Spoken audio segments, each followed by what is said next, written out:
Hello दोस्तों आज हम लोग बात करने वाले हैं बेस्ट स्मॉल कैप फंड्स के बारे में। तो दोस्तों स्मॉल कैप फंड्स वो फंड्स होते हैं जो टॉप 250 कंपनीज के अलावा जितनी भी कंपनीज होती हैं उसमें अपना मेजर पैसा लगाते हैं। तो यानी कि ये छोटी कंपनीज में अपना मेजर पैसा लगाते हैं, तो यहां पर रिटर्न मिलने के जो चांसेस होते हैं, अच्छी रिटर्न मिलने के जो चांसेस होते हैं वो ज्यादा होते हैं, लेकिन नुकसान होने के भी चांसेस ज्यादा रहते हैं। तो जो वेरी हाई रिस्क वाले इन्वेस्टर है वही एक स्मॉल कैप फंड में इन्वेस्ट करने के बारे में सोचे। और दोस्तों दूसरी चीज यहां पर आपको यह भी ख्याल रखनी है कि अगर आप स्मॉल कैप फंड में इन्वेस्ट करते हैं तो आप लंबे टाइम के लिए इन्वेस्ट करें, कम से कम 7-8 सालों के लिए आप स्मॉल कैप फंड में इन्वेस्ट करें।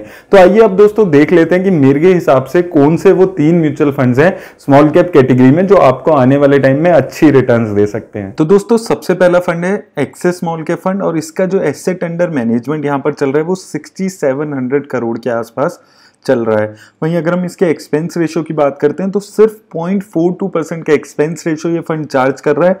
काफी कम एक्सपेंस रेशियो, आप इस एक्सपेंस रेशियो को मान सकते हैं। अब दोस्तों अगर हम इसकी मार्केट कैप एलोकेशन देखते हैं तो सिंस ये एक स्मॉल कैप फंड है तो इसने मेजर अपना जो पैसा है वो स्मॉल कैप कंपनीज में ही लगाया हुआ है 46% के आसपास। वहीं मिड कैप कंपनीज में 40% और लार्ज कैप कंपनीज में सिर्फ 2% पैसा यहाँ पर इसने लगाया हुआ है। वहीं अगर हम सेक्टर वाइज एलोकेशन देखते हैं तो कंस्ट्रक्शन सेक्टर में इसकी सबसे ज्यादा एलोकेशन है 21% के आसपास। उसके अलावा टेक्नोलॉजी सेक्टर में भी अच्छी खासी आप एलोकेशन देख सकते हैं 14%। वहीं एफएमसीजी, केमिकल और फाइनेंशियल सेक्टर भी यहाँ पर आपको 10-11% के आसपास दिख रहे हैं। तो दोस्तों ये फंड की अच्छी बात है कि ये बहुत ज्यादा पैसा स्मॉल कैप में नहीं लगा रहा है, ये 46% के आसपास अभी पैसा स्मॉल कैप में लगा रहा है। वहीं दोस्तों अगर हम इसकी टॉप 10 कंपनीज पे यहाँ पर बात करते हैं तो सबसे ज्यादा पैसा इसने गैलेक्सी सर्फेक्टेंट्स में लगाया हुआ है 5.41% के आसपास। उसके अलावा टाटा एलेक्सी जैसी कंपनी में भी इसने 4.78% पैसा लगाया हुआ है। वहीं जेके लक्ष्मी सीमेंट जैसी कंपनी में 4.36%। वहीं सीसीएल प्रोडक्ट्स, नारायण हृदयालय और जैसी कंपनीज भी यहाँ पर शामिल हैं। और दोस्तों ये जितनी भी कंपनीज अपने पोर्टफोलियो में ऐड करता है वो लंबे टाइम के लिए ऐड करता है, बहुत ज्यादा चेंजेस ये अपने पोर्टफोलियो में नहीं करता है। ये एक मुझे बहुत अच्छी बात लगती है इस फंड की। और इसकी जो टॉप 10 कंपनीज भी आप देखोगे पिछले कई सालों में इसने बहुत अच्छी रिटर्न्स इन कंपनीज ने जनरेट किया और उस अच्छी रिटर्न का जो इफेक्ट है वो इस म्यूचुअल फंड पे भी दिख रहा है। नहीं दोस्तों अब अगर इसकी हम रिटर्न पे बात करते हैं तो अगर आपने 1 साल पहले इस फंड में 10,000 रुपए लगाए होते तो वो 10,000 रुपए आपके 16,000 के आसपास हो गए, यानी कि 66% की रिटर्न इस फंड ने आपको जनरेट करके दी है। वहीं 5 सालों में वही पैसा आपका 26,000 के आसपास हो गया है, यानी कि 17% की एनुअलाइज्ड रिटर्न इस फंड ने आपको 5 सालों में जनरेट करके दी है। और दोस्तों अगर आपने इस फंड की इंसेप्शन में यानी कि जनवरी 2013 में ही 10,000 रुपए लगा के छोड़ दिए होते तो 8 सालों में इस फंड ने लगभग वो आपका पैसा 60,000 के आसपास बना दिया है।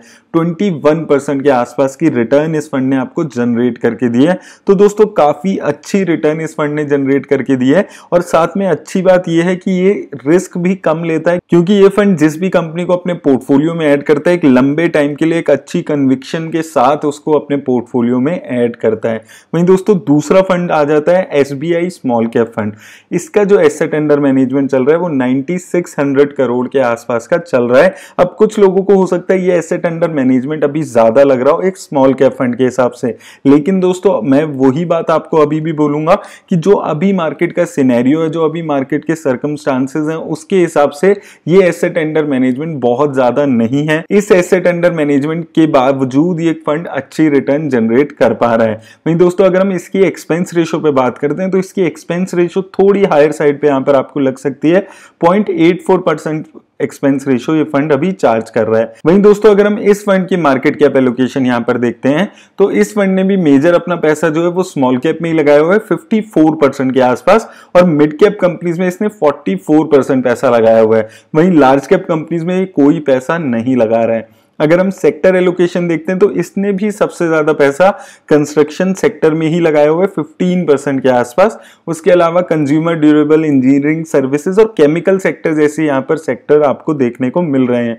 तो इस फंड ने कोई बहुत ज्यादा किसी एक पर्टिकुलर सेक्टर में यहाँ पर एलोकेशन नहीं की हुई। वहीं दोस्तों अगर हम इसकी कंपनीज पे यहाँ पर बात करते हैं तो इसने सबसे ज्यादा पैसा अपना एलगी इक्विपमेंट्स में लगाया हुआ है 4% के आसपास। उसके अलावा कार्बोरंडम यूनिवर्सल में भी इसने 4% 8% के आसपास ही पैसा यहाँ पर लगाया हुआ है। वहीं जेके सीमेंट, शीला फोम और वी गार्ड इंडस्ट्रीज जैसी कंपनी भी यहाँ पर आपको दिख रही है। तो दोस्तों इस फंड को अगर हम देखते हैं, इसकी कंपनी एलोकेशन यहाँ पर अगर देखते हैं तो ये फंड किसी एक पर्टिकुलर कंपनी में बहुत ज्यादा पैसा नहीं लगा रहा है। और एक स्मॉल कैप फंड हमेशा ये चीज जरूर करता है कि वो किसी एक पर्टिकुलर कंपनी में 7-8%, 10% पैसा नहीं लगाता है जैसे कि एक लार्ज कैप फंड लगाता है। उसका रीजन यही है क्योंकि स्मॉल कैप कंपनी है, रिस्क ज्यादा है, तो किसी एक पर्टिकुलर सेक्टर और किसी एक दो पर्टिकुलर कंपनीज में ज्यादा पैसा लगा के फंड ज्यादा रिस्क नहीं लेता है। ये फंड भी दोस्तों मुझे इसलिए अच्छा लग रहा है क्योंकि इसकी जो कंसिस्टेंसी है, इसकी जो रिस्क रेशियोज है, इसके जो फंड मैनेजर की कंसिस्टेंसी है, ये सब मुझे इस फंड में भी काफी अच्छा लगता है। स्टेबिलिटी काफी अच्छी दिखती है इस फंड में। अब दोस्तों अगर हम रिटर्न पे यहाँ पर बात करते हैं तो अगर आपने इस फंड में 10,000 रुपए यहाँ पर लगा के छोड़े होते तो 1 सालों में वो पैसा आपका 15,000 के आसपास हो गया, यानी कि 57% के आसपास की रिटर्न इस फंड ने आपको जनरेट करके दी है। वहीं 5 सालों में वो पैसा आपका 27,000 के आसपास हो गया है, यानी कि 19% के आसपास की रिटर्न इस फंड ने आपको जनरेट करके दी है। और दोस्तों अगर आपने इस फंड में जनवरी 2013 में ही 10,000 रुपए लगाकर छोड़ दिए होते तो वो पैसा इस फंड ने आपका 78,000 से भी ज्यादा का बना दिया है। 26% की एनुअलाइज रिटर्न इस फंड ने आपको जनरेट करके दी है। तो दोस्तों यहां पर आप देख सकते हैं कि ये फंड बहुत अच्छी रिटर्न दे रहा है। और अभी कुछ टाइम पहले मैंने वीडियो बनाई थी जिसमें मैंने आपको बताया था कि पिछले 10 सालों में सबसे अच्छी रिटर्न देने वाले 5 फंड्स, उसमें से एक फंड ये भी था।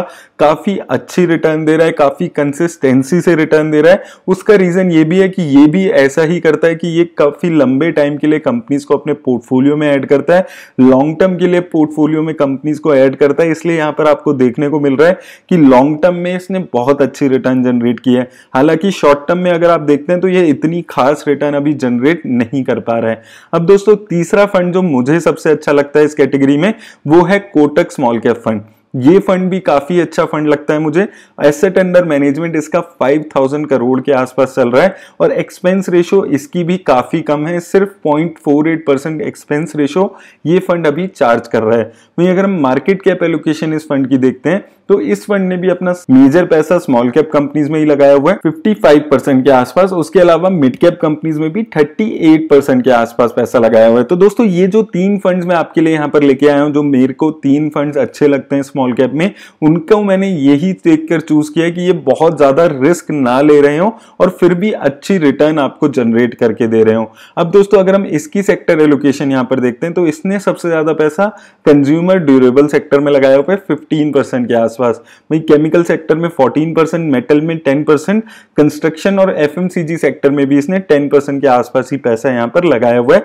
तो इन फंड में भी आप ये देख सकते हैं कि इसने भी किसी एक पर्टिकुलर सेक्टर में बहुत ज्यादा 30-40% टाइप एलोकेशन यहां पर नहीं की हुई। अब दोस्तों अगर हम इसकी कंपनीज पे बात करते हैं टॉप 10, तो यहां पर इसने सबसे ज्यादा पैसा अपना सेंचुरी प्लाईवुड में लगाया हुआ है 4.63% के आसपास। वहीं कार्बोरंडम यूनिवर्सल में भी इसने 4% के आसपास पैसा लगाया हुआ है। वहीं Sheela foams, Lux industry, persistent system जैसी कंपनीज यहां पर आपको देखने को मिल रही है। तो दोस्तों कंपनीज यहां पर भी आपको स्टेबल कंपनीज दिख रही है। यहां पर भी आपको यही चीज देखने को मिल रही है कि किसी एक पर्टिकुलर कंपनी में बहुत ज्यादा पैसा ये फंड यहां पर नहीं लगा रहा है। और ये एक पॉजिटिव बात मुझे हमेशा लगती है एक स्मॉल कैप फंड की, कि बहुत ज्यादा एक कंपनी में या एक सेक्टर में एलोकेशन ना हो उसका। अब दोस्तों अगर हम रिटर्न पे यहां पर बात करते हैं तो 10,000 रुपए अगर आपने इस फंड में 1 साल पहले लगा दिए होते तो वो पैसा आपका लगभग डबल इस फंड ने कर दिया है।